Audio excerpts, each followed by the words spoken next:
Namaste all, this is JV Anjali Parekh from Fashion Design Department. I am working here as an assistant professor. In the previous lecture we have studied about the elements of design. We have covered unit first and in the unit second we have done the shape and texture part. Now we are going to do is texture का एक और sub point which is patterns. Patterns are everywhere in the world and we will discuss about it. हर चीज़ें जो भी हम लोग अभी तक पढ़ रहे हैं वो दुनिया में हर जगह है ही, बट इनका क्या रोल है अब हम ये पढ़ने वाले हैं और किस तरीके से इनको बनाया जाता है, क्या उनके मेथड्स है, किस किस जगह पर इनका काम आता है, हम वो उसके लिए पैटर्न्स को पढ़ने वाले हैं. सो बेसिकली अगर हम लोग पैटर्न्स की बात करें तो ये जो पिक्चर आप देख रहे हैं, ये वाला जो आप पिक्चर देख रहे हैं, इसमें जितने भी स्क्वायर्स हैं इसमें अलग अलग टाइप के पैटर्न्स हैं. पैटर्न्स क्या होता है? Basically prints. जो प्रिंट्स आपके किसी भी गारमेंट पे आपने कभी भी देखा हो, कर्टेन्स पे देखा हो, सोफे पे देखा हो, कारपेट पे, टेंट वगैरह जो होता है उन पे देखा हो, या फिर कोई अगर बुक कवर है तो उस पे भी कोई ना कोई प्रिंट होगा. यूजुअली कई जगह पे तो एकदम सॉलिड प्रिंट रहता है और उसके अलावा कहीं पे मोटिव्स वगैरह को ऐड किया जाता है. तो प्रिंट्स बेसिकली क्या है? जो कि लाइन, डॉट, शेप, टेक्सचर इन सारी चीजों से बनाया गया हो वो बेसिकली आपका प्रिंट या पैटर्न में इंक्लूड होता है. जरूरी नहीं है कि अगर कोई सरफेस सिर्फ सॉलिड बैकग्राउंड वाली है यानी कि प्लेन बैकग्राउंड वाली है तो वो कोई पैटर्न नहीं है, ऐसा जरूरी नहीं है. व्हाई? बिकॉज solids में भी you can add another color in a different direction and that could be a print or maybe a pattern. So coming to this, patterns are basically that are made of line, dot, shape, spaces and colors. अलग अलग lines के साथ, अलग अलग dots के साथ, spaces के साथ, colors के साथ जो मिलकर बनाया जा रहा है वो हम pattern बोल सकते हैं. लाइंस की बात करें, मैंने आपको पहले भी बताया था, vertical, horizontal, diagonal, curve lines, zigzag lines, spiral lines, ये सारी तरह की लाइंस होती हैं, उनका यूज. दूसरा क्या पढ़ रहे हैं हम लोग? डॉट्स. तो small dots, big dots, spiral वाले डॉट्स, ये सारे डॉट्स भी काम आते हैं. सिमिलरली अगर हम लोग शेप्स की बात करें तो स्क्वायर, रेक्टेंगल, ट्रायंगल, जो भी एब्स्ट्रैक्ट शेप, नेचुरलाइज शेप, वो सारी शेप्स की हम लोग यहाँ पर बात कर रहे हैं. Next is colours. कलर्स क्या है? अलग अलग कलर्स से भी, मैंने जैसा कि आपको बोला कि जरूरी नहीं है if there is a particular shape और design then only it will be considered as a pattern. What I'm trying to say is अगर solid भी है and you have two colors then also it will try to create a pattern only. Depend करता है कि आप किस position में आप दोनों कलर्स को लगाने वाले हैं. Now patterns arrangement can vary widely. They can be subtle, intense, large और tiny. They can be bright और dark. They can be bright और डार्क, इवन और अनइवन, स्पेस्ड और क्लस्टर्ड. स्पेस्ड का मतलब बोल रहे हैं बहुत ज्यादा स्पेस होगा, क्लस्टर्ड मतलब बहुत ही ज्यादा इकट्ठा हुआ हुआ पास पास वाली चीजें. तो कई बार अगर डिजाइन को बड़ा या छोटा भी दिखाना होता है तो वो उसके स्पेस के थ्रू भी हम लोग दिखा सकते हैं कि उसको क्लस्टर में करना चाह रहे हैं या फिर बहुत स्पेशियस हम लोग उसको करना चाह रहे हैं. These patterns are inspired by a diverse array of sources including nature motifs. अब यूजुअली आप वो पैटर्न अगर ले रहे हो तो कहाँ से ले रहे हो? जरूरी नहीं है कि दिमाग में ही कुछ जनरेट हो, हम लोग कुछ नया सोचे उसके बाद ही वो जनरेट हो, ऐसा जरूरी नहीं है. सो बेसिकली वो नेचर के थ्रू भी आप मोटिव्स को एक्सट्रैक्ट कर सकते हो. यूजुअली मैक्सिमम जो दुनिया में आप लोग मोटिव्स देखेंगे ना वो नेचर में कहीं ना कहीं होगा ही होगा. This is very natural phenomena. Whichever motive you are seeing around you must be there in the nature. ऐसा हो ही नहीं सकता कि वो नेचर में ना हो. हाँ, उसके शेप, साइज पूरा अलग हो सकता है, कलर्स अलग हो सकते हैं, उसका एक विजुअल एलिमेंट मतलब आपको इल्यूजन के बेसिस पे चीजें अलग दिख सकती है, but that is mostly extracted from natural surroundings. It could be animals, it could be plants, flora, fauna, कुछ भी हो सकता है एंड उससे आप इंस्पायर होके अपना एक प्रिंट डिजाइन डेवलप कर सकते हैं. फोकलोर भी हो सकता है. फोकलोर की क्या बात होती है? जैसे यूजुअली आपने पेंटिंग्स वगैरह देखी होंगी तो उसमें एक जनरेशनल पेंटिंग्स दिखाते हैं, मतलब an era that has started and it has ended, whole story has been depicted in a place. मतलब स्टोरीज के थ्रू इमेजिनेशन होता है ना, कि हमने ये सोचा कि उस टाइम पे ये हो रहा होगा, दो लोग आए और फिर वहां से चलने लगे, एक बड़ा घर था। तो when I am saying this, जो इमेजेस है वो यूजुअली आपके दिमाग में बनती जा रही है।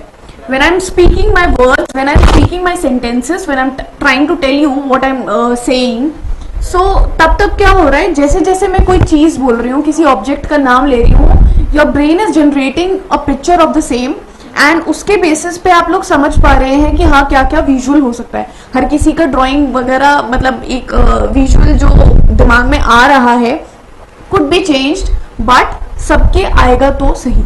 अगर मैं बोल रही हूँ किसी इंसान की बात, तो किसी ना किसी के एक मेल स्ट्रक्चर जो है वो डेवलप हो जाएगा।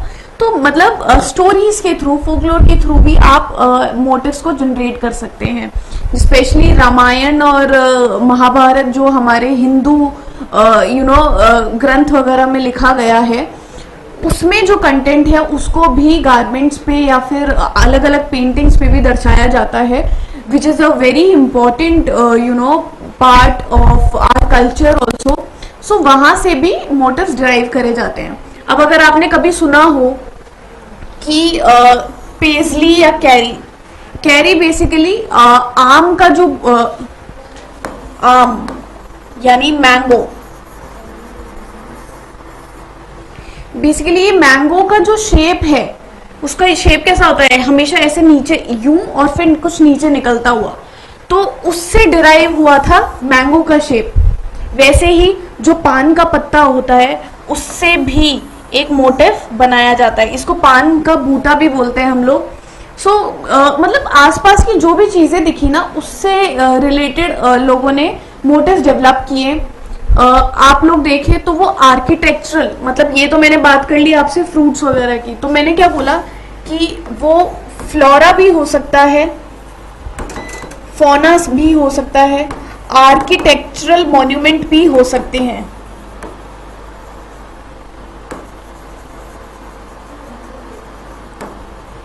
हवा महल तो देखा होगा सबने। हवा महल की जो खिड़की है, हवा महल की जो खिड़की है, उसका एक ऐसा जाल सा पैटर्न होता है, उससे भी बेसिकली कई सारे मोटिव्स डिराइव करे जाते हैं। अब जरूरी नहीं है कि वो गारमेंट्स पे ही हो, आप इयररिंग्स वगैरह में भी देखें तो भी उसमें कहीं ना कहीं थोड़ा बहुत उसका इंक्लूड करा जाता है। तो कहने की बात यह है कि अपने आसपास जो भी चीजें देख रहे हो उसका एक आउटलाइन बनाना चालू कर दो, उससे आपको समझ में आएगा कि इस पर्टिकुलर चीज से आप क्या मोटिव डेवलप कर सकते हो।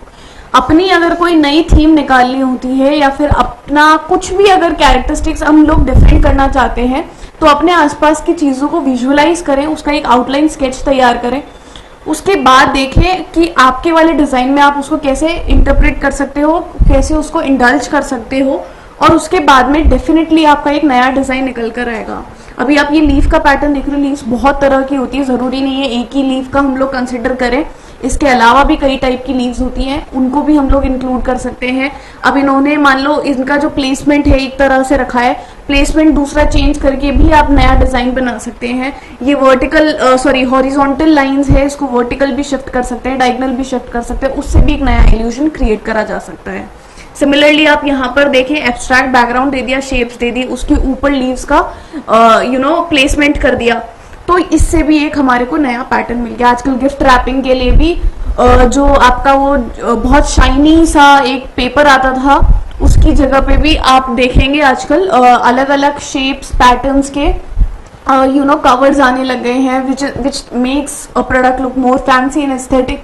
सो ये तो टाइम की बात है, चीजें जैसे बदलती जाती है वैसे होते हैं, बट ये सारी चीजें आपको अपने आसपास हर चीज में दिखने लग जाएंगी। अब आप घर की टाइल्स भी देख लो, या फिर आपके रूम का डेकोर देख लो, अपने पहनने वाले गारमेंट्स देख लो, या फिर कुछ भी और, हर जगह पे कहीं ना कहीं आपको पैटर्न, कलर्स, एलिमेंट्स दिखेंगे ही।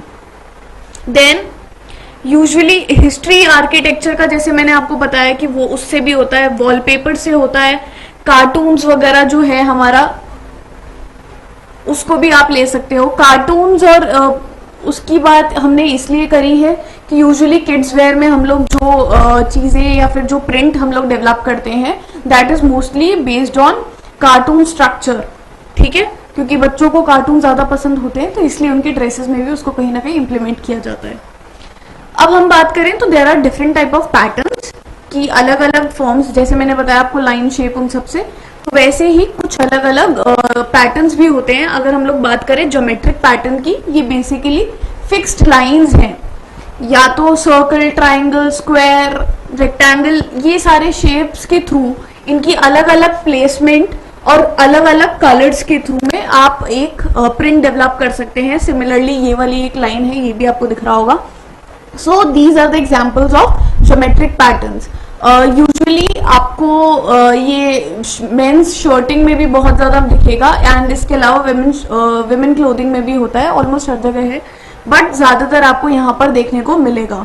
तो ज्योमेट्रिकल पैटर्न्स का क्या है, एक फिक्स्ड शेप होती है, उसी के अंदर they work and it tries to convey a message through whatever they are making. Usually patterns इसीलिए बनाए जाते हैं कि हमारा जो आइडिया या थॉट प्रोसेस है उसको हम डिलीवर करने की कोशिश कर रहे हैं, कौन वियरर है, क्या उसका थॉट प्रोसेस है, उस बेसिस पे भी ये हेल्प करता है। अब ज्योमेट्रिकल पैटर्न्स का सबसे अच्छा बेनिफिट ये है कि ये आपके जो गारमेंट्स है उनको एक अलग शेप डायमेंशन देने की भी हेल्प करता है। वो हम लोग नेक्स्ट प्रिंसिपल्स वगैरह में पढ़ेंगे। अभी के लिए इतना ही कि हम ये ज्योमेट्रिक पैटर्न्स को देख रहे हैं। इसके बाद में आता है कन्वेंशनल पैटर्न्स, जो बोलते हैं ना, जो पैटर्न समझ नहीं आया कि यार ये क्या बना दिया, वो कन्वेंशनल पैटर्न्स है। नेचुरल को, ज्योमेट्रिक को अलग शेप में कर देना, स्टाइलाइज्ड फॉर्म में कर देना, उसको कन्वेंशनल पैटर्न कहते हैं। कंटेम्परेरी डांस जैसे नहीं होता कि एक डांस फॉर्म को मिक्सअप कर दिया दूसरे के साथ में and that becomes contemporary. Similarly it is a conventional pattern which is something that has been derived from the natural motifs and they are converted with different shapes and designs, और वो conventional pattern के अंदर आता है। These refer to naturalistic motif that are stylized। जो भी natural motif को stylize करा गया है, मेहंदी में यूजुअली जो भी डिजाइन होती है वो स्टाइलाइज डिजाइन होती है। मतलब अगर कोई एक ऑब्जेक्ट से अगर इंस्पिरेशन भी ली गई है तो उसमें भी कर्व्स दिए जाते हैं। यूजुअली आप लोग अगर कुछ भी देखेंगे डिजाइन्स में भी, तो आप देखेंगे जो भी मेन ड्राइंग होता है उससे वो कर्व लाइंस में ट्रांसफर कर देते हैं। दैट कम्स इन कन्वेंशनल और stylised patterns. These patterns combine the rhythm of stripes with a soft natural charm of floral in pattern. Usually इनमें फ्लावर या फ्लोरल पैटर्न आता ही आता है, और इसमें स्ट्राइप्स मतलब लाइंस की एक रिदम दिखती है आपको, वो इनका एक मूवमेंट दिखता है, एंड देन आपकी आईज उसके थ्रू रोटेट होती रहती है। For example fancy woven stripe on dimity and woven silk brocade और block print on linen. Usually हमने अगर हम राजस्थान की ब्लॉक प्रिंटिंग देखें तो लिनन फैब्रिक पे जो प्रिंटिंग होती है किसकी, कैरी या फिर डिफरेंट टाइप ऑफ फ्लावर्स भी, अगर हम लोग बात करें गुलमोहर और ये सब जो प्रिंट्स हैं बेसिकली बहुत ज्यादा देखने को मिलते हैं बेडशीट्स में भी, गारमेंट्स में भी, कर्टेन्स में, दोहर में, इन सारे में आपको देखने को मिलेगा। ये क्या है, बेसिकली नेचुरल जो आपके आसपास के मोटिव्स हैं उनसे डिराइव करा गया है, और उसके बाद में इनको प्लेस करा गया है फैब्रिक के साथ में थ्रू ब्लॉक प्रिंटिंग। अगर ब्रोकेड की बात करें तो सिल्क ब्रोकेड कौन सा होता है, प्लेन सिल्क का फैब्रिक जिसमें वीविंग करी गई हो गोल्डन थ्रेड से या सिल्वर थ्रेड से, बट जो डिजाइन्स है वो यूजुअली आप देखेंगे स्टाइलाइज्ड पैटर्न के अंदर ही आएगा। उसके फ्लावर एग्जैक्टली वैसा नहीं होता जैसा आपको दुनिया में फ्लावर दिख रहा होता है, उसके फ्लावर को पूरा मॉडिफाई कर दिया जाता है, उसकी शेप को चेंज कर दिया जाता है जिससे कि वो और सुंदर लगे। तो जो पुरानी बुक्स वगैरह है उसमें भी आपको डेफिनेटली ये देखने को मिलेगा। Then comes naturalistic patterns. ये बेसिकली वो है जो नेचर से इंस्पायर्ड है। ज्यादातर मैंने क्या बताया आपको कि कोई भी पैटर्न जो है वो नेचर से इंस्पायर्ड ही है। अब नेचर की अगर हम बात करें तो नेचर में सिर्फ फ्लावर और प्लांट्स नहीं होते, उसके अलावा भी है विच इज एनिमल्स। तो एनिमल्स और आर्किटेक्चर से भी इंस्पायर्ड होके और डिजाइन्स बनाई जाती है। ये भी कुछ पैटर्न्स हैं जिनको बनाया गया है। अब principally floral, although other motifs may be used ranging from leopard spots, candy cans such as paisley, acetate jersey, naturalistic floral on cotton and stylized floral और silk और crepe. ये अलग अलग टाइप के फैब्रिक्स हैं जिन पे आपको बहुत डिफरेंट तरीके के प्रिंट्स मिलेंगे. और नेचुरल की जब हम बात कर रहे हैं तो हम बोल रहे हैं कि फ्लोरा या फौना में से कुछ भी हो सकता है, विच मीन्स फ्लावर्स और एनिमल्स. एनिमल्स की अगर हम बात करें, अगर इंडियन गारमेंट्स में या इंडियन फैब्रिक्स में आप लोग देखोगे, इनफैक्ट टेपेस्ट्रीज में भी अगर आप देखोगे तो एलिफेंट्स और पूरी शादी का जो मूवमेंट होता है उसको पूरा डिपिक्ट करा जाता है, एज अ मोटिव उसको चूज करा जाता है, तो वो नेचुरल में इंक्लूडेड है. उनकी शेप, कलर्स वगैरह को कुछ चेंज कर दिया जाएगा, बट वो नेचुरली डिराइव हुआ होता है. इनकी प्लेसमेंट अलग अलग होती है. अगर मैं प्लेसमेंट की बात करूं तो there are various type of placements, जो कि आपका एक हो सकता है ब्रिक.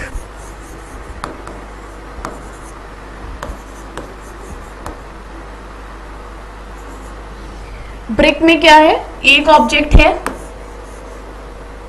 जैसे ब्रिक्स का प्लेसमेंट होता है ना घर में दीवारों का, वैसे प्लेसमेंट होता है इसका भी. एक मोटिव यहाँ, दूसरा यहाँ पे, इन दोनों के बीच में एक और मोटिव, फिर एक मोटिव उसके बगल में. तो इस तरीके से ब्रिक का प्लेसमेंट होता है. वर्टिकल आपको पता ही है, ऐसे वाले मोटिव्स, और हॉरिजॉन्टल भी ये वाली, इस वाले पोजीशन में. इसमें क्या होगा, मोटिव्स इस तरीके से प्लेस्ड होंगे. यूजुअली हमने क्या बात करी थी कि अगर मेरे को किसी भी चीज में, ऑब्जेक्ट में डायमेंशन वर्टिकली अगर किसी चीज को इंक्रीज करना है, then I can use this type of pattern. तो जो भी मोटिव्स रहेंगे, मोटिव्स का शेप कुछ भी हो सकता है. अब यहाँ पे जरूरी नहीं है कि राउंड ही हो या फिर ट्राइंगल शेप में ही हो या स्क्वायर शेप में ही हो, ये किसी भी शेप में हो सकता है. बट क्योंकि लाइंस के आसपास है तो लाइंस, इसमें बोल रहे हैं यहाँ वाली स्पेस जो बच रही है, ठीक है. तो जितनी पतली लाइंस होंगी और जितना मोटिव्स लाइंस के ऊपर होगा उतना ही वो वर्टिकली इस चीज को बढ़ाएगा. अगर सिमिलरली हम हॉरिजॉन्टल की बात करें तो मोटिव्स का प्लेसमेंट यहाँ इस तरीके से ज्यादा दिखेगा आपको, ठीक है. तो वर्टिकल, हॉरिजॉन्टल, ब्रिक, ऐसे तरीके के और भी कई पैटर्न्स होते हैं जिनको यूज करा जाता है. अब जब हम टेक्सचर की बात कर रहे थे तो जरूरी नहीं है कि अगर सेम कलर के दो चीजें हों तो वो सेम होंगी, ऐसा जरूरी नहीं है. सेम कलर का अगर अलग अलग फैब्रिक हुआ, मान लो एक लेदर है और एक कॉटन है, तो आपको उनका टेक्सचर प्लस उनका एक विजुअल एलिमेंट भी अलग लगेगा, भले ही उनका कलर एक हो. So there are many things like this जिसमें आप टेक्सचर और पैटर्न को यूज कर सकते हैं. यूजुअली एडवर्टाइजमेंट के लिए, पैम्पलेट्स वगैरह बनाने के लिए हम लोग इनका यूज करते हैं. और इनफैक्ट इसके अलावा गारमेंट्स में और अपने आसपास की सारी जो चीजें हैं उनमें टेक्सचर और प्रिंट्स का हम लोग यूज करते हैं, जिससे कि एक अलग विजुअल इल्यूजन हम लोग क्रिएट कर सके. और इसके अलावा अगर हम एक्चुअल प्रोडक्ट डिलीवर नहीं कर सकते फॉर एनी रीजन, तो हम एक उसका आइडिया प्रोसेस उसको दिखा सके. हमने क्या बात करी थी, मूड के हिसाब से भी लाइंस और शेप्स को यूज करा जाता है. वैसे ही मूड के हिसाब से प्रिंट और इन सब को भी यूज करा जाता है कि अगर मेरा ब्रांड क्या कहता है उसके बेसिस में मैं अपना जो टेक्सचर या प्रिंट है उसको डेवलप करूं. अगर मेरा जो ब्रांड है वो बहुत ही ज्यादा हाई लग्जरी वाला ब्रांड है, तो यूजुअली मैं वेलवेट जैसे टेक्सचर या सैटिन जैसे टेक्सचर को यूज करूंगी जिसमें ग्लॉसी प्रिंट्स रहेंगे, ठीक है. तो अभी के लिए इतना ही, और अब हम नेक्स्ट क्लास में जो पढ़ने वाले हैं वो है principle of design. Thank you so much.